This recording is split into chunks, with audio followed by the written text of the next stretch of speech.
I'm going to give my stated program for Baylor softball since the 2025 softball season ended. And I'm doing this ahead of time. I don't know whether or not they're going to even play in the NIT. Basically, the NIT of softball as an NISC. And then the last time they played that, they won it all. They were the champions in like the Invitational Softball Championships back in 2022. So we'll see if they even do that. And the regular season was not as good as I thought. I would say part of it's due to the schedule, part of it's the injuries, and at the end of the day, part like it's a mixture of pitching and hitting as well. I'm just telling the truth, and they only had like one ranked win on the year, and that was actually Oklahoma State. Believe it or not. And they finished 11-13 in the Big 12, which was 8th. And what's crazy is they lost 2 out of 3 against Kansas. Then they actually played them in the Big 12 softball tournament, and they won that game. It's just they faced Texas Tech, and they lost 4-0, and it was all in one inning. That was the difference. And they just couldn't get anything off of Najee Kennedy. Just telling the truth.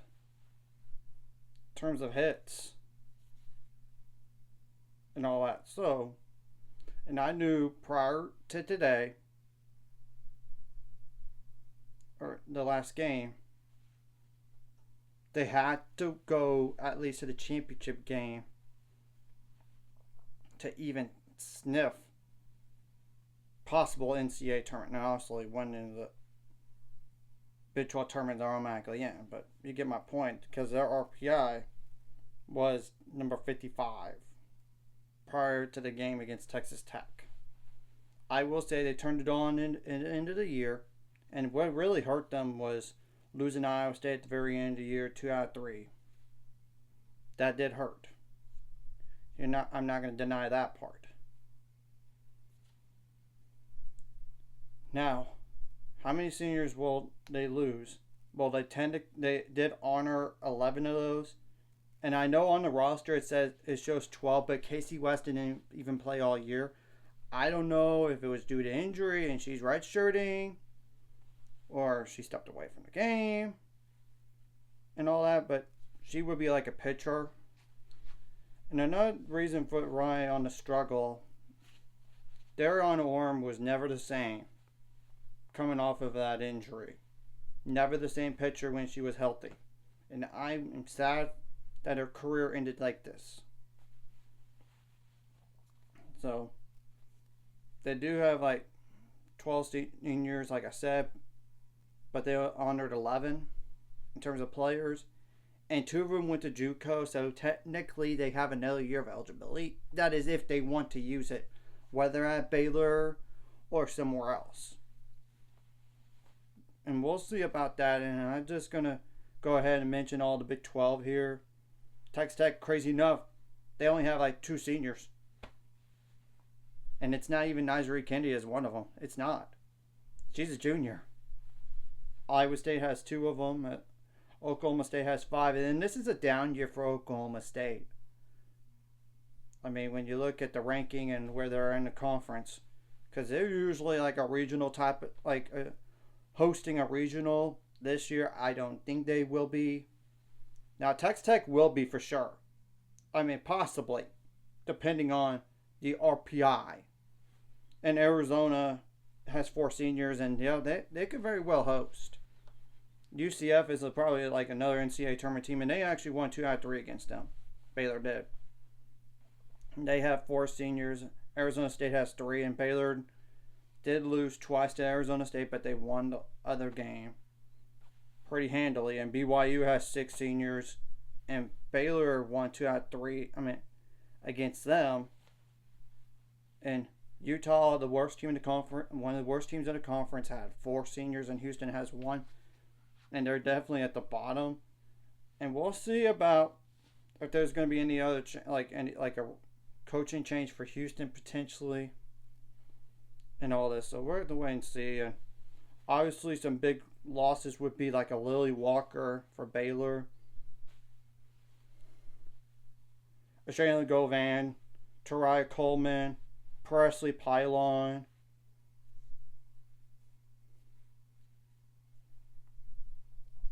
And I apologize for looking down because I cannot memorize every single one of these players' names off the top of my head. Some of them I understand. Luckily, you do. This is pending transfer portal too. It's not like any pro league that you go get drafted like the MLB for those juniors players out there. Just a heads up.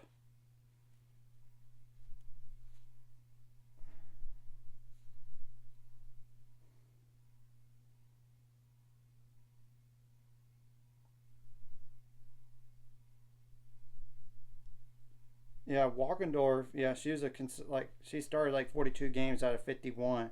I mean, she like she's definitely started majority of the games, so that's a loss. And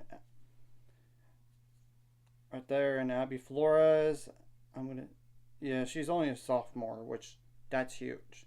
So you do have some returners, and Bertoven's one of them, potentially, and Brooklyn Carter, Carrington Dawson as a freshman this year. Of course, there's like other players as well, but you get the point. Especially like a Lindsay Warnerkey, which she has not played since April 18th. And Sadie Ross, the backup for Lily Walker. She might be back, possibly. I think she could be pitcher number 1 next year. Possibly, and who knows about the Casey West situation. If she can't come back, that would really help. But I don't know. Aaliyah Crank possibly could be back, which that would be helpful.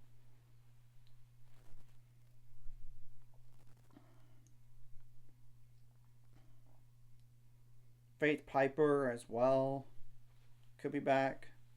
So that's just naming some notables right there.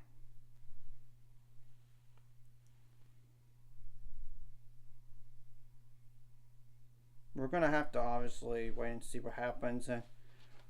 And when you look at the recruiting class for Baylor softball,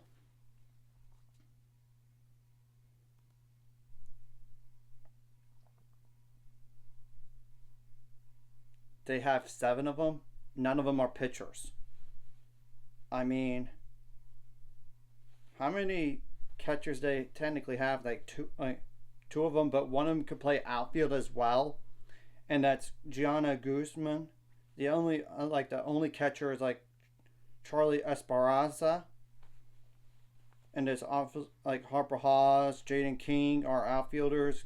Kagan Marshall is like a utility infield player. Lila Toll. Don't get me started with her brother and all this. She's an infielder. And Olivia Buetner, Buetner, as an infielder. Apologize if I butchered that. So, yeah, I would say pitcher is definitely a need out of the transfer portal. And all this, I wouldn't be shocked if they decide to bring some power hitters in the portal as well to get replace Govan and Coleman and all this. I wouldn't be shocked. And I know maybe some of these freshmen could start, but experience does help down the line. And I'm just going to go over like Big 12 record real fast for all these teams. Like Texas Tech, 20-4. Yeah, it's under a first-year head coach, but he brought in 5 players from Louisiana. Arizona's 17-7. Iowa State, believe it or not, was 15-9. And the last 2 games against Iowa State, they were both one-run games. Oklahoma State was 13-9. That's a down year for them. Arizona State 14-10. BYU 13-11. UCF 12-12. Baylor 11-13. So if Baylor would have beat Iowa State one more time, or win one other conference game somewhere, they would have owned a head-to-head and would avoid Texas Tech in the second round, as long as they win the first game against Utah and Kansas. Baylor is obviously 11-13. Kansas 6-18. Utah 5-19. Yeah, they really took a step back from last year. But look how many players they lost from a year ago due to transportal and seniors. And Houston's 4-18. In terms of like the Big 12 here. So, that's that. And I'm going to just address something real fast. As long as Glenn Moore has an itch to coach, he's going to stick around. Baylor's not going to fire him. Seriously. Glenn Moore has said it in the past in interviews. As long as he has the itch to coach, he's going to coach. And I'm sure Glenn Moore and his staff will evaluate the potential returners and, of course, the freshman class, and then fill in the gaps. Because they do need to fill in some gaps here. And look, Glenn Moore has done a lot for the program. You cannot deny it. He's only had one losing season, and that was 2019. Guess what they did the following year prior to COVID shutdown? They were 19-5, and they might have been like a super regional team or a regional team, maybe even College World Series, who knows, because of the way they were playing. But my point is, he's been to how many regionals? Like 1, 2, 3, 4, 5, 6, 7, 8, 9, 10 regionals in 25 years. And it's not including the supers. Actually, 9 regionals. 1, 2, 3, 4, 5, 6, 7, 8. Yeah, 9 regionals in 25 years. And it's not including how many super regionals? 1, 2, 3 of those? Come on. And it's not including how many wins College World Series appearances. And even they went to the championship, played for the national championship once. So 1, 2, 3, 4 of those? So are you kidding me? For those people that are really wanting Glenn Moore out as head coach, it ain't going to happen. Unless Glenn Moore wants to step away from the game. And I totally get it. Because it is a different game in terms of coaching than 25 years ago with the transfer portal. And of course, this year they need to win more games than they did to even make the NCAA tournament or give themselves a shot to make the NCAA tournament this year. It's a disappointing year, but I know it's partially due to injuries and the schedule. But I will say, every time, this is prior to his first 3 years as a head coach at Baylor. When there's a down year, the following year, they do better. After 2003, the next year they went to regionals. After 2008, when they're like 23 and 22, they went to the supers the following year. And then I know 2010 they didn't do so. 28 and 25. But guess what? The following year they went to the Women's College World Series. So like I said, 2019 year season got cut short. The fall, like 2020, prior to the shutdown, they were 19-5, and And honestly, 2022, when they didn't even make the NCAA tournament, they played basically an IT of softball, and they won the whole thing. After that year, they went to regional and then supers last year. So this definitely is a step backwards this year.